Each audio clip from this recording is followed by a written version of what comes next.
고요하던 핸드폰 화면이 시끄러운 진동 소리와 함께 지훈이라는 두 글자를 띄웠을 때 이미 수요일 저녁 6시 5분이었다. 창밖은 검풀은 어둠이 깔리기 시작했고 나는 약속 장소 근처 카페 창가에 앉아 김이 모락모락 나는 캐모마일 차를 거의 다 마셔가던 참이었다. 지훈은 늘 그랬듯 목소리에는 미안함보다 다급함이 먼저 묻어났다. 여보 미안해. 진짜 미안한데 오늘 회식 빠지기가 좀 나는 습관처럼 찻잔 손잡이를 만지작거렸다. 회식? 갑자기? 오늘 우리 영화 보기로 했잖아. 내 목소리는 놀라움보다는 이미 익숙한 실망감으로 미세하게 떨렸다. 나도 그러고 싶지 않았는데 대표님까지 계신 자리라서. 내가 지금 이 프로젝트 막바지인 거 알잖아. 이 타이밍에 혼자 쏙 빠지는 게 너무 눈치 보여. 다음 주에 진짜 좋은 걸로 보상할게. 대표님이라는 단어는 지훈이 쓰는 일종의 마법 주문이었다. 그 단어 앞에서는 그의 모든 사정이 합리화되고 나는 그의 성공을 바라는 조력자가 되어야만 했다. 2년이라는 시간 동안 나는 그의 커리어와 성공이라는 무거운 짐을 함께 지고 있는 듯한 착각에 빠지곤 했다. 나는 잠시 눈을 감고 크게 한숨을 쉬었다. 알겠어. 그럼 몇 시에 끝나? 늦어도 12시 전에는 볼 수 있어. 최대한 일찍 갈게. 끝나면 바로 너한테 갈게. 걱정 마. 사랑해. 통화가 끊기고 나는 텅 빈 테이블 위를 바라봤다. 약속 시간 1시간 전. 이제 와서 모든 계획을 취소하고 집으로 돌아가기에는 너무 많은 에너지를 쏟은 기분이었다. 결국 나는 그 자리에 남아 지훈을 기다리기로 했다. 지훈이 했던 약속들, 최대한 일찍, 바로 너한테 갈게라는 그 말들이 사실이기를 바라면서 시간은 더디게 흘렀다. 8시, 9시, 10시가 넘도록 지훈에게서는 어떤 연락도 오지 않았다. 중간에 내가 메시지를 보냈다. 지훈아 아직이야? 혹시 자리 옮겼어? 밥은 먹었어? 답은 없었다. 11시, 그의 인스타그램 스토리에는 그의 회사 동료, 우리의 공통 친구인 민수가 올린 짧은 영상이 하나 올라왔다. 어둡고 시끄러운 고깃집 풍경, 그리고 잔을 부딪히는 짠 소리. 영상 속에는 즐겁게 웃고 있는 지훈의 옆모습이 보였다. 그의 얼굴은 벌써 조금 붉어져 있었다. 그의 무소식은 나를 초조하게 했다. 대표님과의 중요한 자리에서 핸드폰을 볼 수 없겠지. 그렇게 생각하려고 했었지만 이미 내 마음속에는 서늘한 의심이 고개를 들었다. 혹시 또 자정을 넘긴 시각, 결국 내가 먼저 전화를 걸었다. 신호음은 길게 이어지다가 지금은 전화를 받을 수 없습니다라는 안내 음성으로 넘어갔다. 한 번, 두 번, 세 번 똑같았다. 핸드폰 배터리가 나간 걸까? 아니면 일부러 피하는 걸까? 새벽 1시 15분. 마침내 핸드폰이 요란하게 울렸다. 화면에는 지훈의 이름과 함께 이제 간다. 금방 갈게 라는 짤막한 메시지가 떠 있었다. 나는 맥이 풀렸다. 어딘가에서 날아온 듯한 짧은 문자에 텅 빈 기다림의 시간이 모두 허무하게 느껴졌다. 그가 약속 장소에 도착했을 때 나는 그의 붉어진 얼굴을 보았다. 옷차림은 흐트러짐이 없었지만 이마에는 땀이 송골송골 맺혀 있었다. 미안해. 많이 기다렸지. 지훈은 내 어깨를 감싸 안으며 평소보다 과장된 애교를 부렸다. 괜찮아. 술 많이 마셨어. 나는 그의 얼굴을 찬찬히 살피며 물었다. 그의 눈은 촉촉했고 얼굴은 한눈에 봐도 붉었다. 지훈은 내 눈을 피하며 웃었다. 아니, 안 마셨어. 콜라만 마셨지. 워낙 더워서. 회식 자리 분위기가 너무 뜨거웠나 봐. 얼굴이 좀 붉어졌네. 그러면서 그는 내 볼에 가볍게 입을 맞췄다. 순간 훅 끼쳐오는 짙은 알코올 냄새에 나는 저절로 고개를 뒤로 뺐다. 맥주, 소주, 그리고 무언가 섞인 듯한 역한 냄새. 그 냄새는 그의 거짓말을 꿰뚫어 보는 칼날 같았다. 지훈아, 내 목소리는 낮게 깔렸다. 거짓말하지 마. 술 냄새가 이렇게 나는데 콜라만 마셨다고. 지훈의 얼굴에서 웃음기가 순식간에 사라졌다. 그는 당황한 듯했지만 이내 짜증 섞인 표정으로 변했다. 조금 마셨어. 근데 뭐 그게 그렇게 중요해? 술 마셨다고 하면 내가 또 잔소리할까 봐 그랬지. 많이 안 마셨어. 진짜야. 잔소리가 아니라 약속했잖아. 거짓말하지 않기로. 그리고 술 마시면 연락이 두절되는 것도 문제고. 새벽 1시가 넘도록 연락 한 통 없다가 이제 와서 콜라만 마셨다고 거짓말까지 해. 나는 더 이상 감정을 숨길 수 없었다. 내 목소리가 높아지자 지우는 주변을 쓱 훑어보며 불쾌한 기색을 드러냈다. 야, 목소리 좀 낮춰. 사람들이 보잖아. 왜 이렇게 예민하게 굴어? 예민한 게 아니라 내가 나를 기만한 거잖아. 그것도 모르고 내가 몇 시간을 연락 기다린 줄 알아. 분노가 극에 달했을 때 더 큰 충격이 나를 기다리고 있었다. 나는 아까 낮에 민수가 올린 스토리의 진위를 확인하기 위해 그에게 슬쩍 말을 꺼냈다. 민수는 아직 안 갔어. 지우는 잠시 멈칫하더니 마침내 폭탄 선언을 했다. 너 혹시 민수한테 연락했어? 그의 눈빛은 흔들렸다. 아니, 연락 안 했어. 그냥 물어본 거야. 근데 왜? 아니, 아무것도 아니야. 그냥 혹시 누가 나 술 마셨다고 너한테 말했나 해서. 그는 말을 얼버무렸다. 나는 그에게서 한 걸음 물러섰다. 그리고 직감적으로 아까 낮에 민수의 스토리에 잠깐 나왔던 그의 붉은 얼굴이 떠올랐다. 지훈아, 솔직하게 말해줘. 너 민수한테 나한테 술 안 마셨다고 대신 말해달라고 부탁했지. 지훈은 대답 대신 깊은 한숨을 내쉬었다. 그리고는 두 손으로 얼굴을 쓸어내렸다. 민수가 너한테 말했어? 진짜. 그는 민수를 탓하는 듯한 반응을 보였다. 그 순간 나의 가슴은 억누를 수 없는 분노와 깊은 배신감으로 터져버릴 것 같았다. 거짓말 자체보다도 우리의 공통 친구를 자신의 비겁한 행동에 끌어들여 나를 속이려 했다는 사실이 나를 미치게 했다. 너는 대체 나를 뭐라고 생각하는 거야? 내 거짓말을 감춰주는 사람? 내 비위를 맞추는 사람? 내가 겨우 1시간 전에 약속을 취소하고 연락도 안 되다가 술까지 마시고는 심지어 친구를 시켜서 나를 속여. 내 목소리는 이미 떨리고 있었다. 지우는 한 발 물러서며 짜증 섞인 말투로 말했다. 아니, 미안해. 알겠어. 내가 잘못했어. 됐지? 사과했잖아. 사과했으면 끝 아니야? 내가 이렇게 사과하고 있는데 왜 자꾸 이를 키워? 그의 사과는 진심이 담긴 회개가 아니라 이 상황을 빨리 모면하고 싶어 내뱉는 형식적인 주문과 같았다. 진심이 없잖아. 너는 지금 이 상황이 빨리 끝났으면 좋겠는 것뿐이잖아. 그래. 난 지금 너무 피곤해. 아침 일찍부터 일해서 지쳤고 너랑 여기서 이러고 싶지 않아. 가자. 그는 내 손목을 잡고 끌어당기려 했다. 나는 그의 손을 뿌리쳤다. 가지 마. 제대로 이야기해. 왜 자꾸 도망가? 나랑 이 문제에 대해 끝까지 이야기할 용기도 없어. 하지만 지호는 내 말을 무시했다. 몰라. 나 갈래. 피곤해 죽겠어. 그는 몸을 돌려 빠르게 군중 속으로 사라졌다. 마치 연기처럼 그는 문제로부터 달아났다. 뒤도 돌아보지 않았다. 나는 텅 빈 거리에서 그의 뒷모습이 완전히 사라질 때까지 한참을 서 있었다. 이런 식으로 도망가 버리는 것이 한두 번이 아니었다. 다음 날 목요일, 우리는 점심시간에 만나기로 했었다. 어젯밤의 다툼 이후, 지호는 새벽에 잘못했어. 내일 이야기하자. 나는 짧은 메시지 하나를 남겼을 뿐이었다. 나는 그의 짧은 사과가 어제의 모든 일을 덮을 수는 없다고 생각했지만 그래도 만나서 대화할 수 있기를 바랐다. 나는 그가 좋아하는 카페 구석진 자리에 앉아 15분을 기다렸다. 그리고 30분이 되었을 때 나는 지훈에게 전화를 걸었다. 신호음은 길게 이어지다가 다시 어제의 안내 음성으로 넘어갔다. 불안감이 몰려왔다. 내가 보낸 어디야? 약속 잊었어. 나는 메시지는 1시간이 넘도록 읽지 않은 상태였다. 결국 나는 그의 집 근처로 향했다.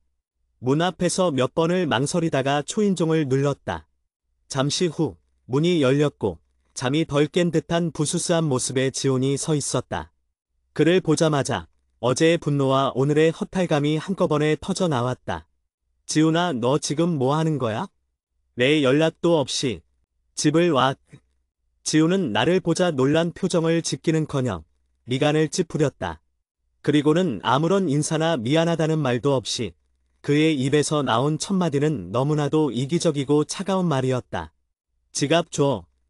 나는 그 말을 듣고 숨이 턱 막혔다. 미안해, 어떻게 왔어? 어제는 미안했어와 같은 최소한의 인사나 배려가 있어야 할 자리에 오직 자신의 필요만을 채우려는 단어가 놓여 있었다. 내 손에 들려있던 그의 지갑을 건네받자마자 그는 나 지금 너무 피곤해. 나중에 얘기하자. 라는 말만 남기고 문을 닫으려 했다. 잠깐만. 지훈아, 너 이럴 수 있어? 이틀 동안 나한테 한 행동이 있는데 미안하다는 말 한마디 없이 지갑만 받고 들어가려고. 나는 닫히는 문을 온몸으로 막아섰다. 아, 진짜. 왜 이래? 나 지금 일 때문에 머리 아파 죽겠어. 나중에 이야기하면 되잖아. 나 좀 쉬게 해줘. 그의 목소리에는 피곤함과 짜증만 가득했다. 그의 얼굴에서는 나에 대한 어떤 죄책감이나 미안함도 읽을 수 없었다. 나중에? 언제? 너는 늘 나중에라고 말하고 결국 도망치잖아. 어제, 오늘 연락 안 된 일, 지금 내가 나한테 하는 행동까지 다 이야기해야지. 지훈은 결국 문을 완전히 닫아버렸다. 쾅 소리와 함께 나는 닫힌 문 앞에서 망연자실했다. 몇 분 동안 그 자리에 서서 문을 바라보다가 다시 초인종을 눌렀지만 아무런 응답이 없었다. 나는 전화를 걸었다. 바로 뚜뚜뚜 하는 소리와 함께 끊어졌다. 그는 나를 차단한 것이었다. 분노, 슬픔, 그리고 모멸감, 이 모든 감정이 뒤섞여 나는 그의 집 앞에서 1시간 넘게 서성였다. 내가 이 관계를 위해 얼마나 많은 감정을 쏟아붓고 있는지, 이 사람이 그 모든 것을 얼마나 가볍게 여기는지 깨달을 때마다 내 안에 무언가가 조금씩 부서지는 기분이었다. 결국 나는 더 이상 기다릴 수 없었다. 내 자존심과 마지막 남은 희망이 완전히 무너지는 것을 막기 위해 나는 그의 지갑을 우편함에 조용히 넣고 그곳을 떠났다. 금요일, 지호는 아침에 차단을 풀고 짧은 메시지를 보냈다. 어제 미안. 일이 너무 많았어. 오늘 회식이라 연락 자주 못할 것 같아. 눈치 보여서. 나는 체념했다. 이젠 익숙한 패턴이었다. 중요한 날이나 회식 날에는 늘 연락이 두절된다는 핑계. 나는 알겠어. 무리하지 마. 라고 건조하게 답했다. 하루 종일 그의 연락은 없었다. 퇴근 시간쯤 그의 회사 동료이자 나의 공통 친구인 민수에게서 연락이 왔다. 야, 너 지훈이랑 싸웠지? 지훈이 오늘 회식 자리에서 기분이 너무 안 좋아 보이더라. 응, 좀 싸웠어. 오늘 회식이라 바쁘대. 민수는 조심스럽게 말했다. 근데 회식은 일찍 끝났어. 지금 지훈이 형이 우리 집에 와서 자고 간대. 우리 둘이서 맥주 한잔하고 있다. 지훈은 나에게 회식이라 연락 보기 눈치 보인다고 했지만 이미 회식을 끝내고는 형의 집에서 새벽까지 놀 계획이었던 것이다. 나에게는 그저 일찍 잔다고 거짓말을 하고는. 그날 밤 나는 너무 외로웠다. 이틀 동안 겪은 배신감과 모멸감, 그리고 텅 빈 주말을 홀로 보내야 한다는 예감. 지훈은 나를 외롭게 방치했다. 나는 그의 무관심 속에서 나를 잃어버리는 기분이 들었다. 순간적인 충동으로 나는 평소에도 지훈이 너 외로울 때 만나서 밥이라도 먹으라고 했던 우리의 공통 남사친 현우에게 연락했다. 현우야, 오늘 너 시간 돼? 나 너무 외로워. 현우는 흔쾌히 나와주었고 우리는 조용한 술집에서 맥주를 마시며 깊은 대화를 나누었다. 그리고 분위기가 무르익었을 때 우리는 노래방에 갔다. 현우는 지훈과도 가까운 친구였기에 선을 넘는 행동은 하지 않았다. 하지만 밤늦도록 현우와 단둘이 술을 마시고 노래를 불렀다는 사실 자체가 나에게는 큰 일탈이자 이 관계에 대한 나의 복수심의 표현이었다. 다음 날 새벽, 현우를 택시에 태워 보내고 집에 돌아와 침대에 누웠을 때 핸드폰이 울렸다. 지훈이었다. 뭐냐? 왜 이렇게 늦게 들어와? 나는 모든 것을 직감했다. 민수야, 현우를 통해 나의 행적이 지훈의 귀에 들어갔으리라. 현우 만났어. 나는 솔직하게 말했다. 뭐? 현우를 왜 밤늦게까지 만나? 그의 목소리에는 분노가 서려 있었다. 나는 억울함에 목소리를 높였다. 이틀 동안 내가 나한테 한 짓은? 연락 두절, 거짓말, 나를 차단하고 문 앞에서 무시한 거. 나는 이틀 내내 혼자 울고 기다렸어. 너는 나한테 외로움을 줬고, 나는 그 외로움을 채우려고 친구를 만났을 뿐이야. 아무리 그래도 그렇지. 넌 어떻게 내 남자친구한테 그렇게 할 수 있어? 지우는 자신의 잘못은 완전히 망각하고 오직 내가 저지른 일탈에만 초점을 맞췄다. 나는 인정했다. 그래, 이건 내 잘못 맞아. 내가 충동적이었어. 미안해. 하지만 너는 이틀 동안 내게 사과 한마디 제대로 하지 않았잖아. 이제 와서 내 잘못만 탓할 자격이 있어. 하지만 지우는 그 이후로 단 한 번도 자신의 잘못에 대해 사과하거나 언급하지 않았다. 그는 오직 내가 현우를 만난 일에만 분노했고 그 분노를 방패 삼아 며칠간 나를 피하고 도망쳤다. 토요일, 나는 지훈의 집 앞에 찾아갔다. 이 관계를 끝내든 회복하든 더 이상 도망치게 두고 싶지 않았다. 지훈아, 나 지금 내 집 앞이야. 잠시만 나와서 이야기해. 몇 분 후 문이 열리고 지훈이 나왔다. 그의 표정은 냉랭했다. 나 지금 친구 만나러 가야 돼. 너랑 할 이야기 없어. 잠깐만이라도 안 돼? 내가 나한테 화난 건 알아. 근데 그 전에 우리가 해결하지 못한 문제들이 있잖아. 지우는 내 눈을 똑바로 보지 않고 어깨너머로 시계를 확인했다. 너 지금 나한테 화났다는 걸로 이전에 내가 한 짓을 덮으려는 거잖아. 꼴도 보기 싫어. 나간다. 그리고 그는 나를 그 자리에 두고 친구를 만나러 가버렸다. 나는 다시 한번 닫힌 문 앞이 아닌 열린 공간에서 버려졌다. 며칠 후 그의 할머니 장례식이 있었다. 나는 그에게 위로의 메시지를 보냈다.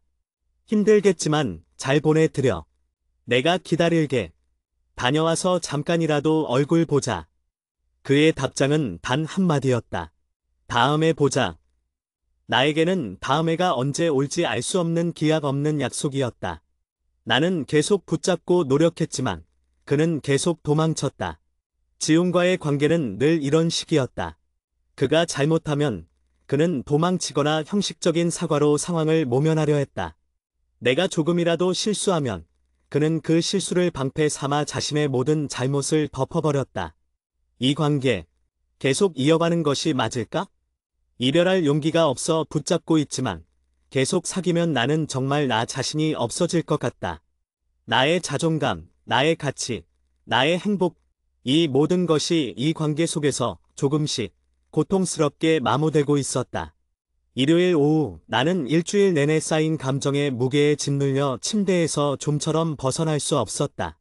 지훈이 보낸 다음에 보자는 짧은 문장이 마치 이 관계의 끝없는 유예를 선언하는 사형 선고처럼 느껴졌다. 그의 이별 방식은 늘 명확한 단절이 아니라 감정을 말려 죽이는 지루한 방치였다.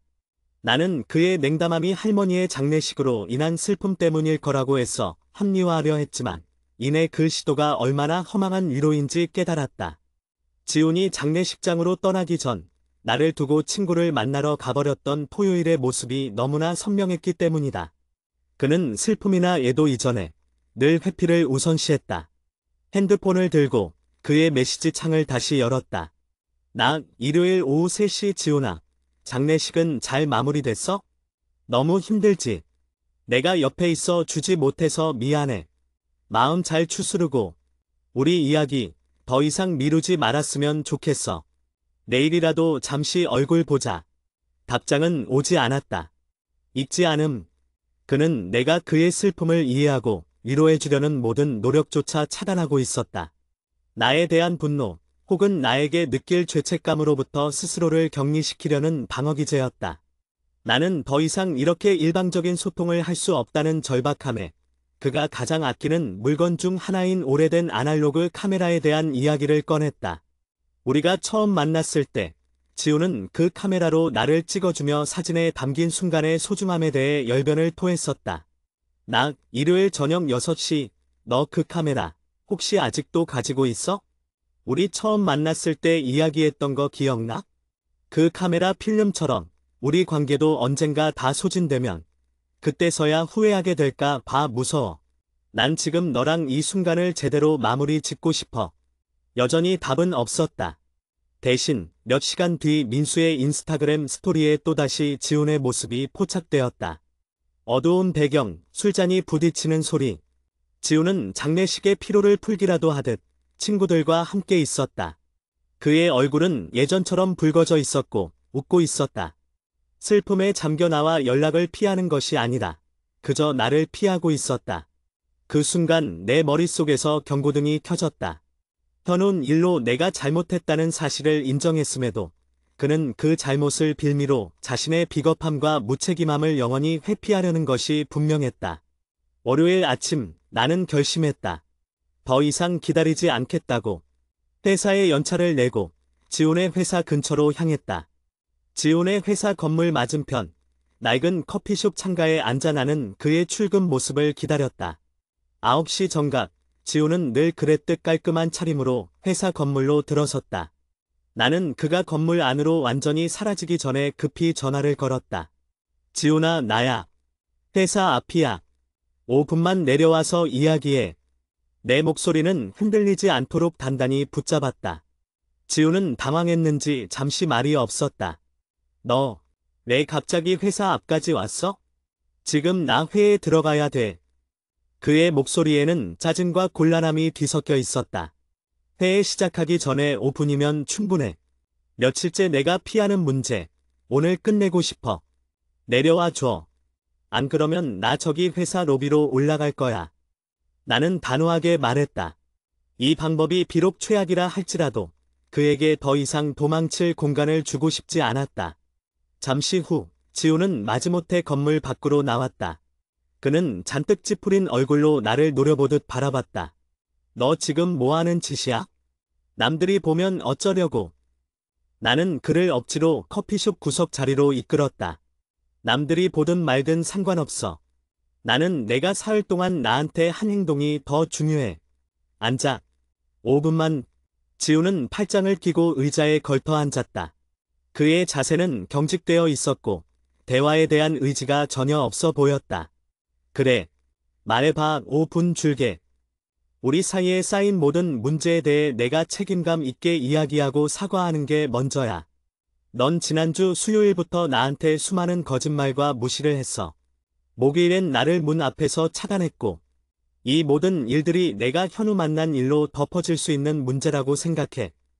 지훈은 고개를 돌리며 코웃음 쳤다. 웃기지 마. 내가 현우 만난 게 사소한 일이야?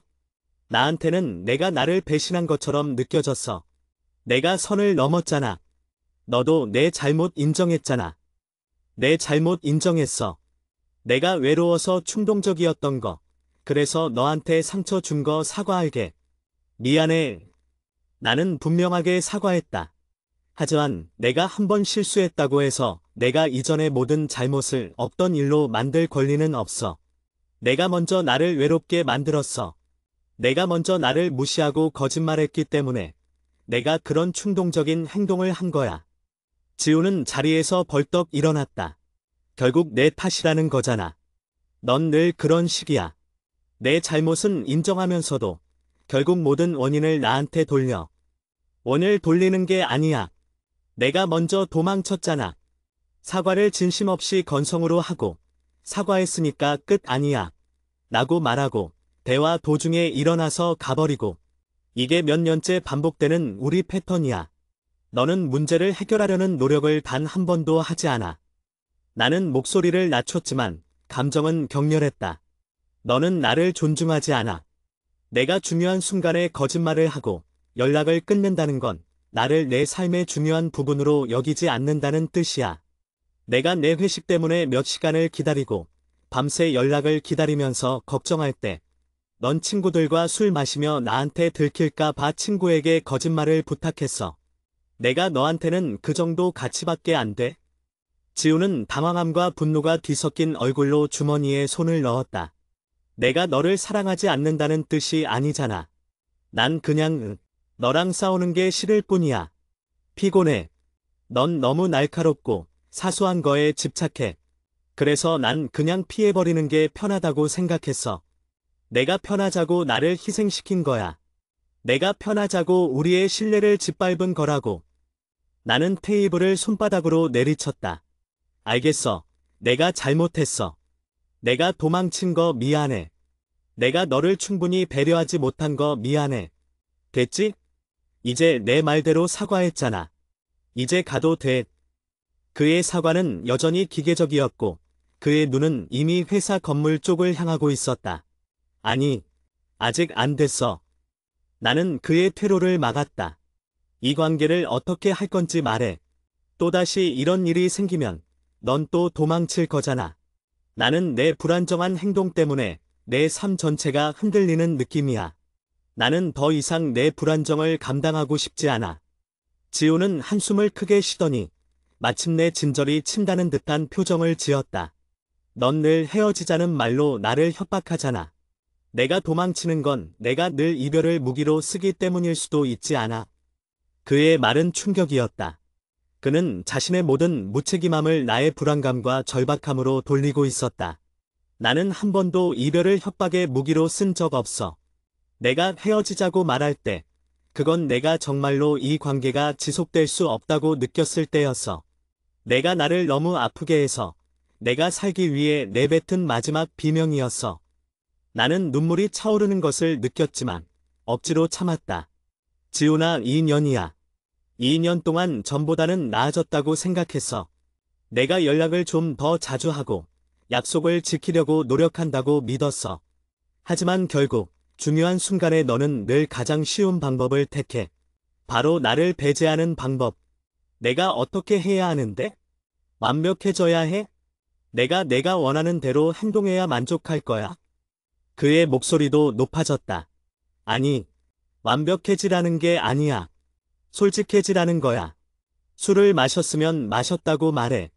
힘들면 힘들다고 말해. 나를 내 편으로 인정해 달라는 거야. 너는 늘 나를 불편한 감시자로 만들어.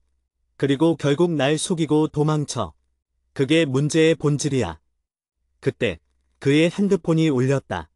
회사 동료에게서 온 전화였다. 지훈아, 회의 5분 전이야. 어디야? 지훈은 급히 전화를 끊더니 나를 노려보았다. 나 진짜 가야 돼. 너 여기서 이러고 있으면 안 돼. 우리 나중에 다시 얘기하자. 또 나중에? 그 나중에가 언제 올 줄 알고. 이번에는 진짜 약속할게. 오늘 저녁에 내가 전화할게. 내가 원하는 대로 모든 걸 다 이야기할게. 제발 지금은 보내줘. 그는 다급함에 결국 거짓 약속을 내뱉고 있었다. 나는 잠시 망설였다. 그의 눈빛에서 절박함이 느껴졌기 때문이었다. 이것이 마지막 기회일지도 모른다는 생각에 나는 고개를 끄덕였다. 좋아. 오늘 저녁 8시. 내가 먼저 전화해. 만약 또 도망치면 그땐 정말 끝이야. 지우는 기다렸다는 듯이 몸을 돌려 회사 건물로 뛰어 들어갔다. 그의 뒷모습은 언제나처럼 가볍고 문제로부터 자유로워 보였다. 나는 그 뒷모습을 보며 약속이 지켜지지 않을 거라는 강한 예감에 휩싸였다. 월요일 저녁 8시. 나는 핸드폰을 옆에 두고 초조하게 시계를 바라봤다. 8시 정각. 울리지 않는다. 8시 5분.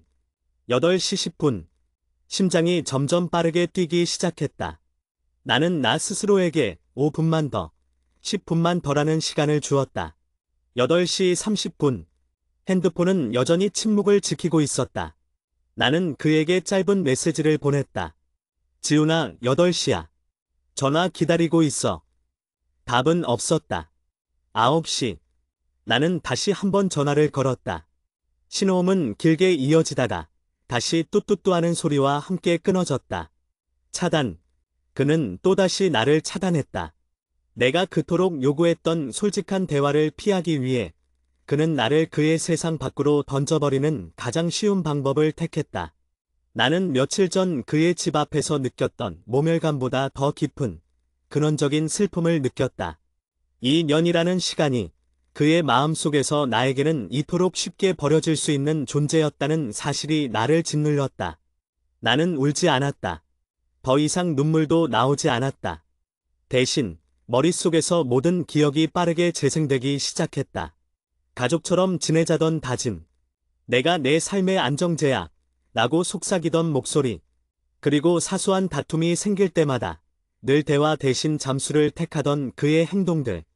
나는 책상 위에 놓여있던 오래된 편지 한 통을 집어들었다. 지훈이 연애 초기에 써준 편지였다. 너를 만나고 내 삶이 얼마나 풍요로워졌는지 몰라. 절대 너를 놓지 않을게. 그 편지는 이제 비웃음처럼 느껴졌다. 그는 나를 놓지 않은 것이 아니라 나를 놓지 않으면서도 나를 배려하지 않는 가장 잔인한 방식으로 관계를 이어가고 있었던 것이다. 나는 현우에게 연락했다. 현우야, 나 오늘 너무 힘들다. 잠깐 얼굴 볼 수 있을까? 현우는 망설임 없이 당연하지라고 답했다. 하지만 이번에는 현우를 만나지 않았다. 나는 현우에게 아니야, 괜찮아. 그냥 내 목소리 들으니까 좀 괜찮아졌어. 미안해, 라고 답했다. 현우와의 만남이 지훈에게 죄책감을 느끼게 하고 그에게 복수하려는 나의 비겁한 시도였음을 깨달았기 때문이었다. 나는 더 이상 지훈의 잘못된 행동에 내 자신의 가치를 훼손하고 싶지 않았다. 화요일 아침, 나는 지훈에게 마지막 메시지를 보냈다. 차단되어 있을 것을 알았지만 메시지를 보낼 수 있는 다른 메신저를 이용했다. 나 화요일 아침 8시, 지훈아, 어제 전화 안 했지? 그리고 나를 또 차단했지?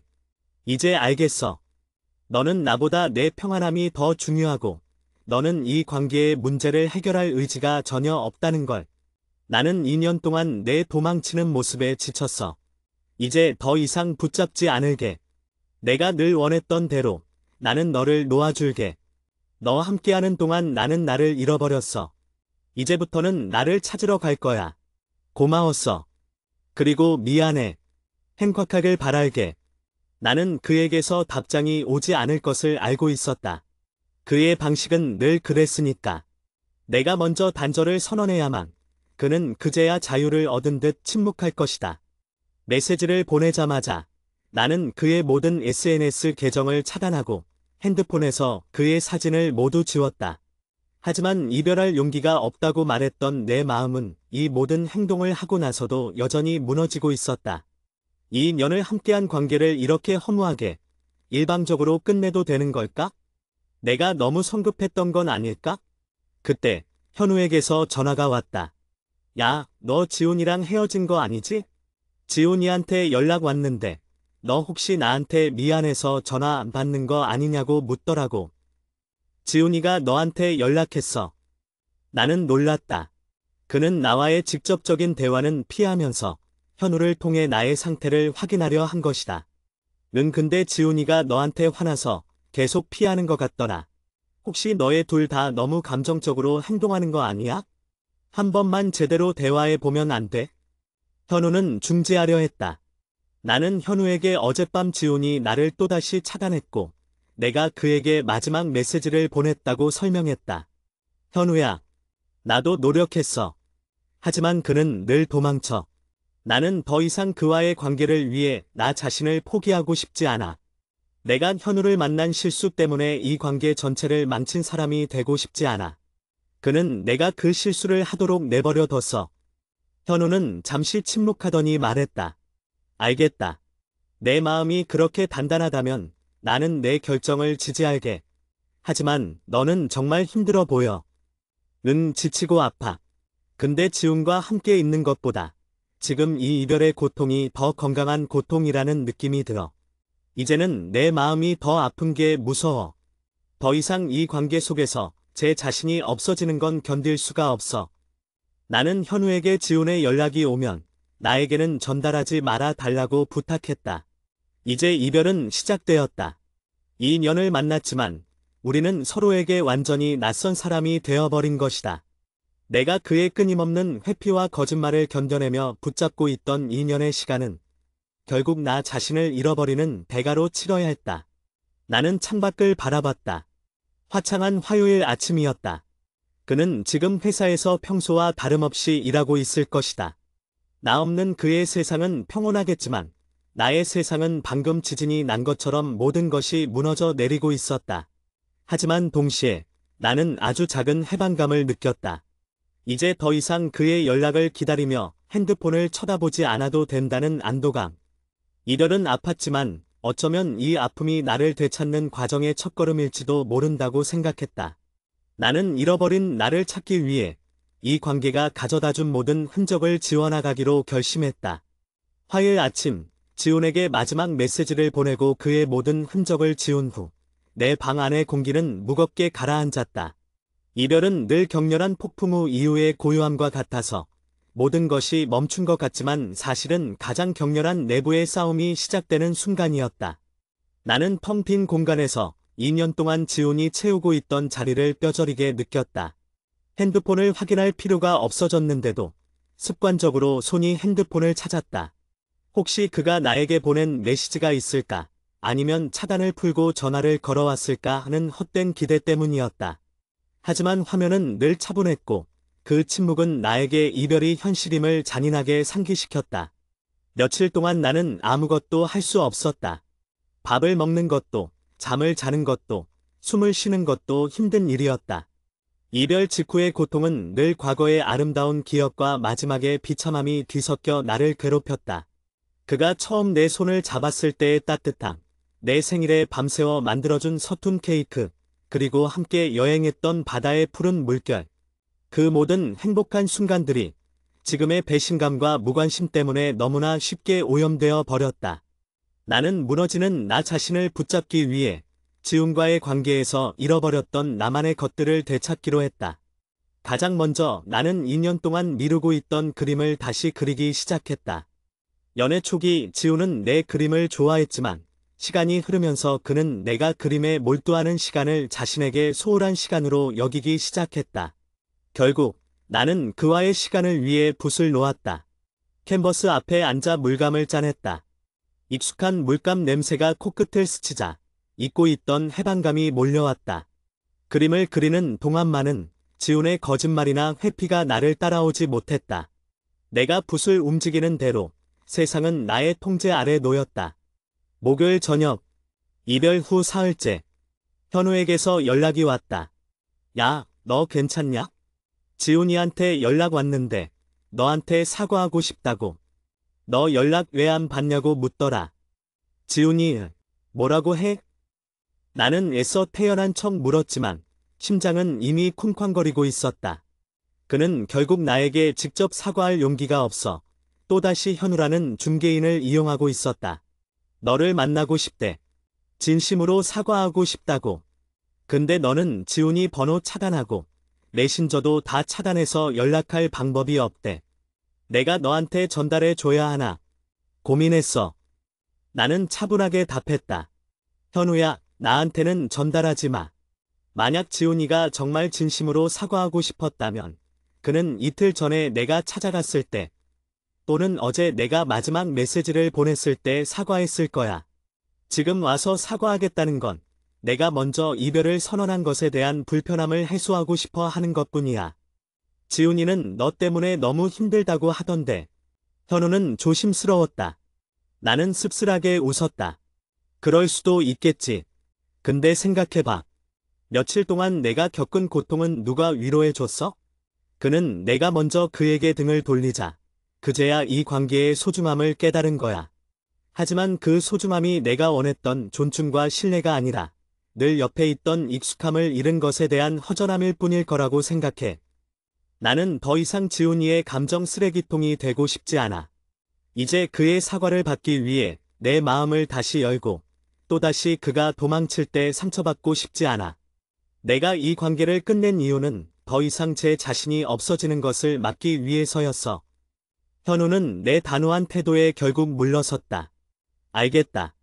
내 마음 이해해. 나는 내 편이니까 언제든지 힘들면 나한테 전화해. 지훈이한테는 내 의사대로 전달할게. 너한테 직접 연락할 방법을 찾지 말라고. 전화를 끊고 나는 깊은 안도감을 느꼈다.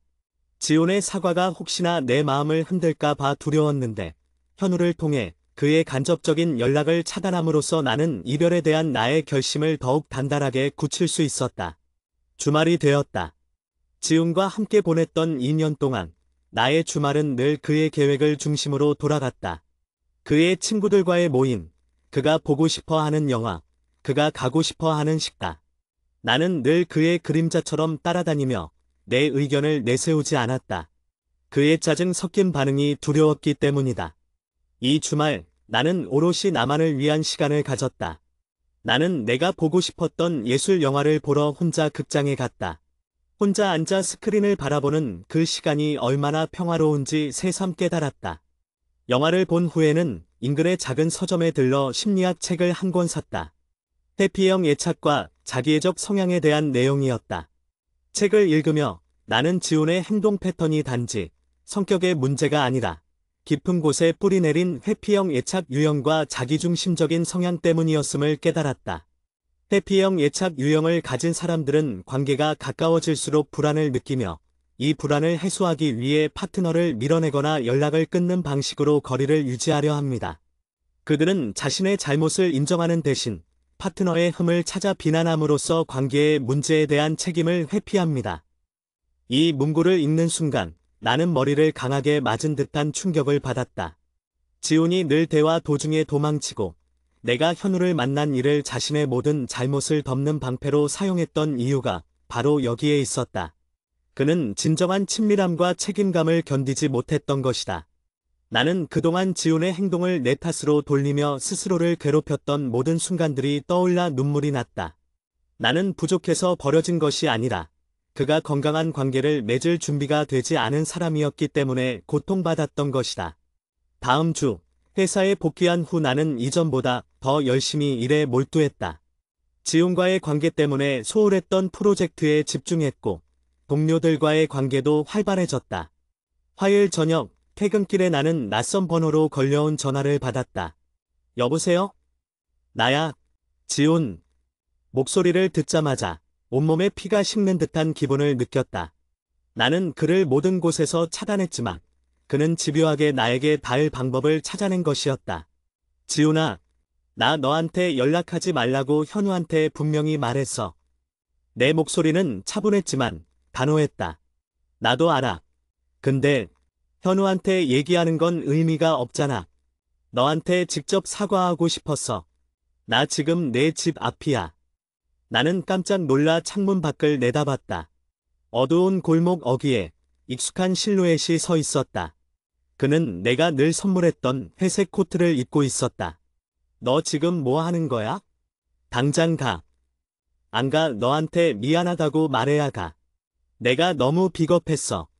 내가 현우 만난 일로 모든 걸 덮으려 했던 거 다 내 잘못이야. 내가 나한테 와서 기다리는데 지갑만 받고 들어가 버린 거, 내가 술 마시고 거짓말한 거, 민수한테 부탁해서 너를 속이려 한 거 전부 다 미안해. 진심이야. 제발 문 열어줘. 얼굴 보고 이야기하고 싶어. 지훈의 목소리는 절박했다. 이전의 건성 사과와는 달리 무언가 진심이 담긴 듯 느껴졌다. 하지만 나는 이미 심리학 책을 통해 그의 행동 패턴을 읽어낸 후였다. 이 절박함은 진정한 변화의 의지가 아니라 관계를 잃을지도 모른다는 공포에서 비롯된 일시적인 회유책일 가능성이 높았다. 그는 내가 관계를 완전히 끊으려 하자 자신의 안전지대, 나의 존재 늘 잃을까 두려워 다시 나를 붙잡으려는 것이다. 지훈아, 너는 지금 내가 편하기 위해 사과하는 거야. 내가 너를 떠난다는 사실이 내 마음을 불편하게 만드니까. 내가 정말 사과하고 싶었다면 내가 내 집 앞에 찾아갔을 때 문을 열었어야 했어. 내가 마지막 메시지를 보냈을 때 답장을 했어야 했고. 나는 창문을 닫고 집 안으로 깊숙이 들어섰다. 이제 와서 내가 하는 사과는 나에게 아무런 의미가 없어. 나는 내가 사과를 받아줄 때까지 계속 붙잡고 내가 다시 너에게 돌아가면 너는 또다시 도망칠 거라는 걸 알아. 창밖에서 그의 목소리가 들려왔다. 아니야. 이번엔 안 그래. 내가 다 고칠게. 내가 달라질게. 내가 술도 안 마실게. 연락도 잘하고 싸우지 않고 대화하게. 내가 너한테 얼마나 미안한지 몰라. 돌아와 줘. 너 없으면 나 진짜 안 될 것 같아. 나는 눈을 감았다. 그의 목소리는 애원이었지만 나는 그 속에서 나를 위한 변화가 아니라 자신을 위한 집착을 읽어냈다. 그에게 나는 없으면 안 되는 존재가 아니라 늘 익숙하게 옆에 있어야 하는 안전장치였기 때문이다. 나는 굳게 다짐했던 나를 잃지 않기 위해 마지막 힘을 짜내 전화를 끊었다. 그리고 다시 한번 그의 번호를 차단했다.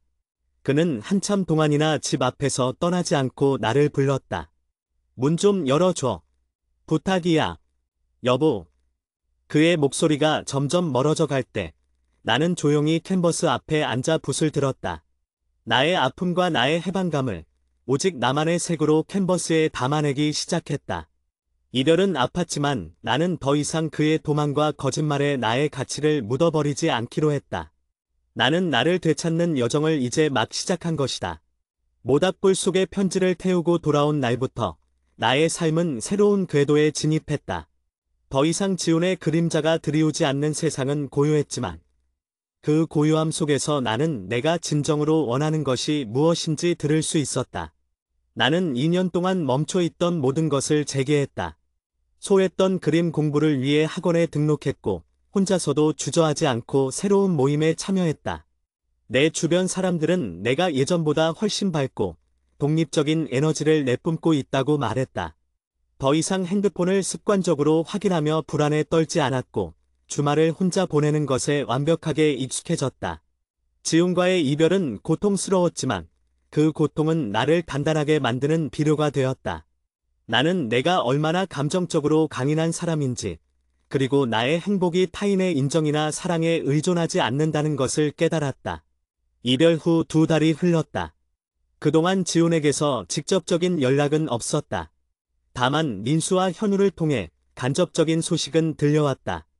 민수는 지훈이 이별 후 한동안 힘들어했으며 회사에서도 눈에 띄게 집중하지 못했다고 전했다. 누나가 완전히 끊어내니까 형이 처음으로 관계의 주도권이 자기한테 없다는 걸 느낀 것 같았어요. 근데 결국은 또 회피하더라고요. 주말에는 계속 친구들이랑 술 마시고 일에 파묻히고 누나를 그리워하는 것 같긴 한데 자기 방식대로만 그리워해요. 현우는 더 냉철한 시각을 제시했다. 지훈이는 나라는 사람 자체를 그리워하는 게 아닐 거야. 내가 만들어줬던 안정감과 익숙함을 그리워하는 거지. 너는 그에게 너무 많은 것을 주었어. 이제 그가 스스로의 불안을 감당하는 법을 배워야 할 때야. 나는 그들의 말을 들으며 더 이상 마음이 흔들리지 않았다. 지훈의 고통은 내가 치유해야 할 숙제가 아니었다. 그것은 오직 그만이 해결해야 할 몫이었다. 시간은 빠르게 흘러 가을이 깊어지고 있었다. 이별 후 5개월째 되던 어느 토요일 오후, 나는 그림 학원 수업을 마치고 나오던 길이었다. 낯선 곳에서 커피를 마시며 여유를 즐기려던 순간 익숙한 인형이 시야에 들어왔다. 지훈이었다. 그는 번화가의 한 구석, 카페 테라스에 혼자 앉아 있었다. 그의 옆 테이블에는 그가 늘 쓰던 아날로그 카메라가 놓여 있었다. 그는 예전처럼 깔끔한 차림이었지만 얼굴에는 왠지 모를 그늘이 드리워 있었다. 그는 핸드폰 화면을 무표정하게 응시하고 있었다. 나는 그를 피할 수도 있었지만 이상하게도 그러고 싶지 않았다. 지난 5개월 동안 나는 지훈과의 관계를 완전히 정리했고 이제 그를 마주해도 흔들리지 않을 자신감이 있었다. 이 만남은 우연이었지만 어쩌면 나의 치유 과정에서 필요한 마지막 의식일지도 모른다고 생각했다. 나는 망설임 없이 그에게 다가갔다. 지훈아. 그는 고개를 들었고 나를 발견하자마자 눈이 커졌다. 놀라움, 당황, 그리고 희미한 반가움이 그의 눈빛에 교차했다. 너 여기 어떻게 그의 목소리는 예전보다 훨씬 낮고 힘이 없었다. 우연히 봤어. 이 근처에 학원 다녀. 나는 그의 맞은편 의자를 빼서 앉았다. 그는 나를 막지 못했다. 잠시 침묵이 흘렀다. 5개월이라는 시간이 우리 사이에 놓여 있었지만 그 침묵은 어색하기보다는 오히려 명확했다. 우리는 더 이상 연인이 아니었다. 지훈이 먼저 입을 열었다. 잘 지내? 응, 아주 잘 지내. 나는 미소 지었다. 진심이었다. 내 미소를 본 지훈의 얼굴에 미묘한 슬픔이 스쳤다. 그는 아마 내가 여전히 아파하고 그를 그리워하고 있을 거라고 생각했을 것이다. 나의 평온함은 그에게 일종의 충격이었으리라. 나는 잘 못 지냈어. 내가 떠나고 나서야 내가 얼마나 너한테 못된 짓을 했는지 알겠더라.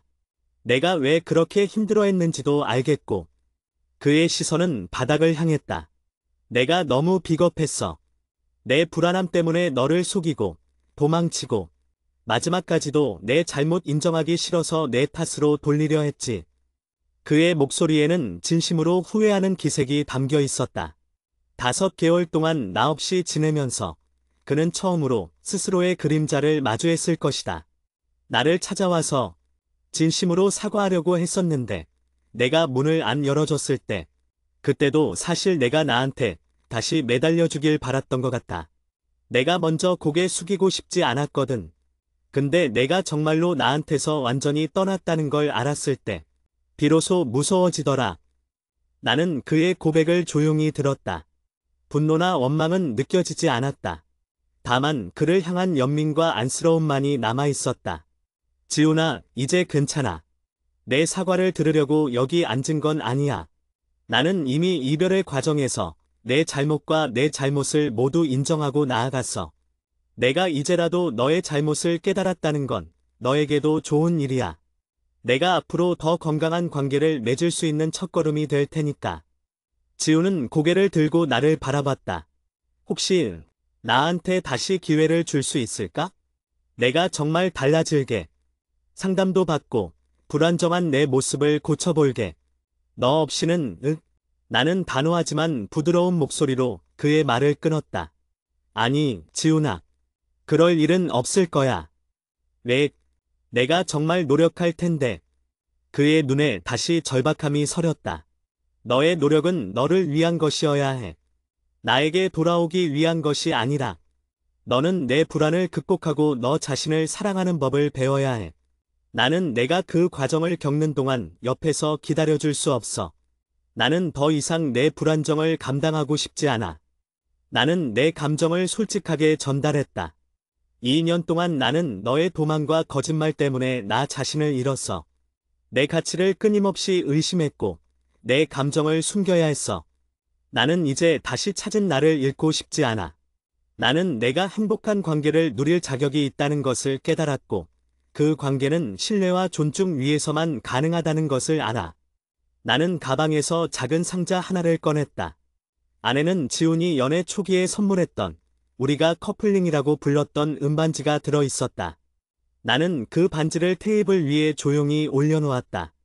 이게 마지막이야. 내가 나한테 줬던 모든 것을 돌려주고 싶어. 그리고 나도 이제 너에 대한 모든 미련과 아픔을 놓아줄게. 지훈은 테이블 위의 반지를 한참 동안 바라봤다. 그리고는 고개를 끄덕였다. 체념했지만 받아들이는 듯한 모습이었다. 알겠어. 내 말이 맞아. 나는 너를 만날 자격이 없었어. 너는 정말 좋은 사람이었는데 내가 망쳤어. 그는 스스로를 비난하듯 말했다. 망친 게 아니야. 우리는 서로에게 필요한 경험을 준 거야. 너는 나에게 사랑의 방식에 대해 배웠고 나는 너에게서 나를 지키는 법을 배웠어. 나는 자리에서 일어났다. 이제 가볼게. 내가 앞으로 더 건강한 관계를 맺고 행복하게 살았으면 좋겠어. 지훈은 앉은 채로 나를 올려다봤다. 그의 눈빛은 더 이상 회피하거나 짜증내는 눈빛이 아니었다. 슬픔은 있었지만 인정하는 평온함도 있었다. 그래. 고마웠어. 내 말대로 나도 너한테 고마웠어. 나는 마지막 인사를 건네고 카페를 빠져나왔다. 뒤를 돌아보지 않았다. 그날 이후 나는 지훈에 대한 모든 감정을 완전히 정리할 수 있었다. 그는 더 이상 나의 불안이 아니었다. 그는 그저 나의 과거를 스쳐 지나간 한때 소중했던 사람이자 나에게 큰 교훈을 준 사람이었다. 1년 뒤 나는 드디어 첫 개인전을 열었다. 전시회의 이름은 총천연색. 나의 그림들은 더 이상 어둡거나 불안한 색채를 띠지 않았다. 밝고 강렬하며 자유로운 색으로 가득 차 있었다. 이별 후 내가 되찾은 나의 모습이었다. 전시회 첫날 나는 현우와 민수에게서 축하를 받았다. 현우는 나에게 꽃다발을 건네며 말했다. 내가 이렇게 단단하고 빛나는 사람인 줄 2년 전에는 미처 몰랐어. 내가 이별을 선택한 건 내 삶에서 가장 잘한 일이야. 미수는 조심스럽게 물었다. 누나, 혹시 지훈이 형한테 연락해야 할까요? 누나 전시회하는 거 알려줘야 할까요? 나는 환하게 웃으며 대답했다. 아니, 민수야. 괜찮아. 그는 이미 내 삶의 현재가 아니야. 그리고 나는 그가 나의 행복을 보면서 자신이 얼마나 도망쳤는지 되새기는 것을 원치 않아. 나는 그저 그가 잘 지내기를 바랄 뿐이야. 나는 더 이상 이별할 용기가 없던 사람이 아니었다. 나는 이별을 통해 진정한 나를 만날 용기를 얻었다. 2년이라는 시간은 나를 갉아먹었지만 결국 나는 그 2년을 발판 삼아 가장 빛나는 나로 거듭났다. 나의 이야기는 해피엔딩이었다. 나를 구원한 것은 사랑이 아니라 나 자신이었으니까.